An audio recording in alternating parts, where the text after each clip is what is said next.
Welcome to அம்மா பாப்பு story time. கதை கேட்போம், கற்பனை திறனை வளர்ப்போம். ஹாய் குட்டீஸ், என்ன ஒரு ஆளை விழுங்கிருச்சுன்னு சொல்லிட்டு குருவும் சிஷ்யர்களும் டென்ஷனாக இருந்தாங்கல்ல. அதுக்கப்புறம் என்ன நடந்துச்சுன்னு பார்க்கலாமா? வஞ்சகாரே, எங்கெல்லாம் யாரை விழுங்குன? நீ விழுங்குனவங்களை திருப்பி தந்துரு, இல்லைன்னா தண்ணி இல்லாமல் நீ வறண்டு போயிடுவ. பாவி யாரே, விழுங்குனவங்களை தந்துரு அப்படின்னு புலம்பி தள்ளினாரு நம்ம குரு. சீடர்களும் அவரோட சேர்ந்து அழுது புலம்புனாங்க. குருவே, இந்த ஆறு வஞ்சகமான ஆறு, தூங்குறது மாதிரி நடிச்சிருக்கு. நாமளும் இது நடிக்கிறதுல ஏமாந்துட்டோம். சூழ்ச்சி பண்ணி நம்ம ஒருத்தவங்களை அது விழுங்கிருச்சு பாருங்களேன் அப்படின்னு அழுதான் பேதை.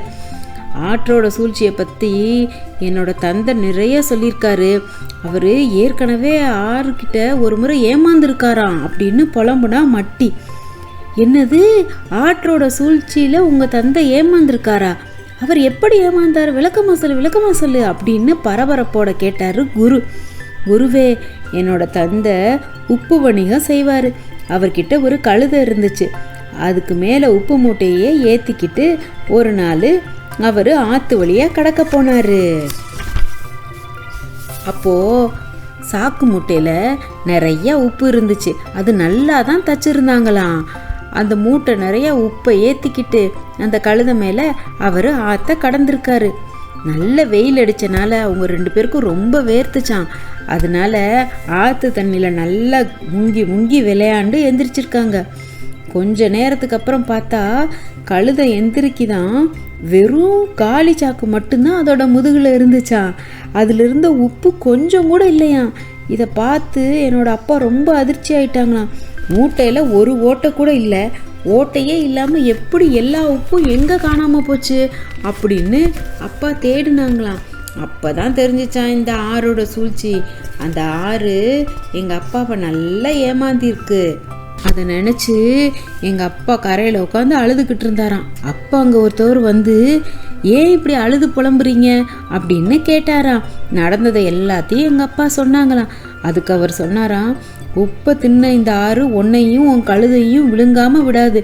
நல்ல காலம் நீ பொழைச்சேன்னு சொல்லிட்டு மகிழ்ச்சியோட வீட்டுக்கு போ அப்படின்னு சொன்னாராம். உப்பு போயிடுச்சுங்கிற சோகத்தோடு எங்கள் அப்பா வீட்டுக்கு வந்துட்டாராம். அதுதான் என்கிட்ட சொல்லியிருக்காரு குருவே. மகனை மட்டி, ஆறுக எல்லாம் சூழ்ச்சி நிறைஞ்சவ. அது நம்மளை எப்படினாலும் ஏமாத்துறோம். அதனால ஆறை கடக்கும்போது நம்ம கவனமாக போகணும் அப்படின்னு அறிவுரை சொல்லியிருக்காரு எங்களோட அப்பா அப்படின்னு சொன்னா மட்டி. இதை நீ ஏன் முன்னாடியே சொல்லியிருந்தா நம்ம கவனமாக இருந்திருப்போம்ல, நம்மளை ஒருத்தவங்கள ஆறு விழுங்கி இருக்காதுல்ல அப்படின்னு ரொம்ப வருத்தத்தோட குரு சொன்னார். குரு, எல்லாம் தெரிஞ்சவங்க நீங்கள், உங்களுக்கு தெரியாதது ஏதாவது இருக்கா? நான் ஏதாவது பேசுனா அதிக பிரதிநிதனமாக பேசாத அப்படின்னு சொல்லுவீங்கன்னு சொல்லி தான் நான் அமைதியாக இருந்துட்டேன் அப்படின்னு மட்டி சொன்னான். நீ சொல்கிறதும் உண்மைதான் அப்படின்னு வருத்தத்தோட குரு சொன்னார். ஆத்தங்கரையில் அவரும் சீடர்களும் உட்காந்து அழுது புலம்பிக்கிட்டு இருந்தாங்க. பொழுதும் போக ஆரம்பிச்சிச்சு. அப்போது திடீர்னு ஒருத்தவன் குதிரையில் வந்தார். அவர் வேகமாக ஆற்ற கடந்து போயிட்டாரு. இதை பார்த்த குருவும் சீடர்களும் என்ன நினச்சாங்க தெரியுமா? நம்மக்கிட்ட ஒரு குதிரை இருந்துச்சுன்னா நம்மளும் சீக்கிரமாக இந்த ஆற்ற கடந்திருக்கலாமே அப்படின்னு நினச்சாங்க. அப்போ வழிப்போக்கன் ஒருத்தவர் அங்கே பரமார்த்த குருவும் சீடர்களும் அழுதுகிட்டு இருந்ததை பார்த்தாரு. என்ன நடந்துச்சு, ஏன் அழுகுறீங்க அப்படின்னு கேட்டார். என்னோட பேர் பரமார்த்த குரு, இவங்கெல்லாம் என்னோட சீடர்கள். நாங்கள் நைட்டு இந்த ஆறை கடந்தோமா, பாவி ஆறு எங்கெல்லாம் ஒருத்தவரை விழுங்கிருச்சு அப்படின்னு சொன்னார். ஆற்றுல ஆழமே இல்லை, எப்படி ஆழம் முழுங்கியிருக்கோம் அப்படின்னு அவன் நினச்சிட்டு இருந்தான்.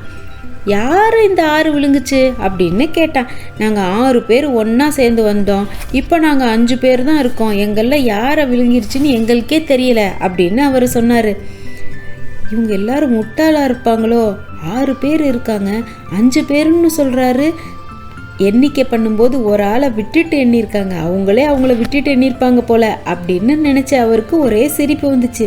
சரி, இந்த முட்டாள்களை எப்படியாவது ஏமாற்றி பணம் பறிக்கலாம் அப்படின்னு நினச்சாரு.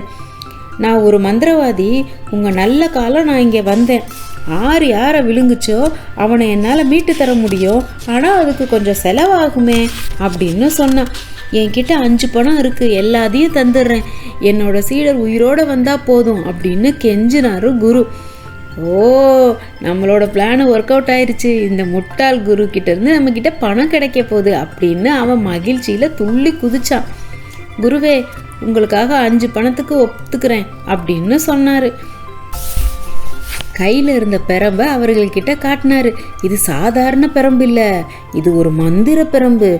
6 யாரை விழுங்குச்சோ அவங்கள உடனே மீட்டு தந்துடும் அப்படின்னு அளந்து விட்டான்.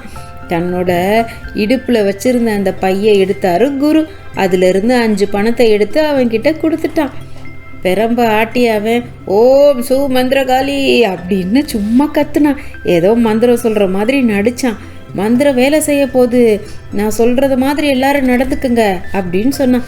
என்ன பண்ணணும் அப்படின்னு குருவும் சிஷ்யர்களும் கேட்டாங்க. நீங்கள் எல்லாரும் முதுகை காட்டின மாதிரி வரிசையாக நில்லுங்க.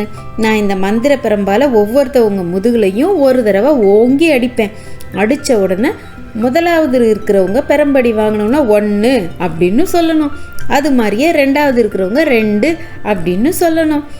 அதுக்கப்புறம் பெரம்படி 6வது ஆள்கிட்ட வந்ததுக்கப்புறமா அவன் 6ன்னு சொல்லுவான். அப்போ நீங்கள் 6 பேர் இருப்பீங்க அப்படின்னு சொன்னான்.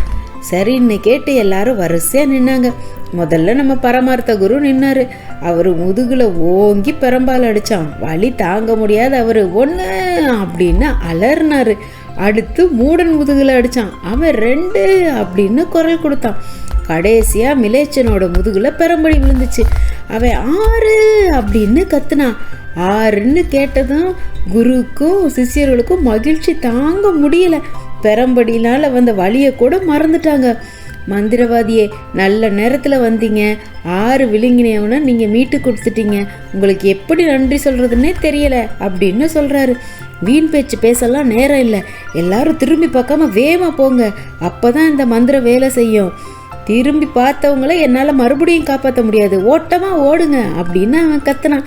அதை கேட்ட அவங்க எல்லாரும் அங்கேருந்து ஒரே ஓட்டமாக ஓடி போயிட்டாங்க. அவ்வளோதான். அதுக்கப்புறம் என்ன நடந்துச்சுன்னு தெரியணுமா? சரி, அடுத்த கதையில் பார்க்கலாம். பாய்.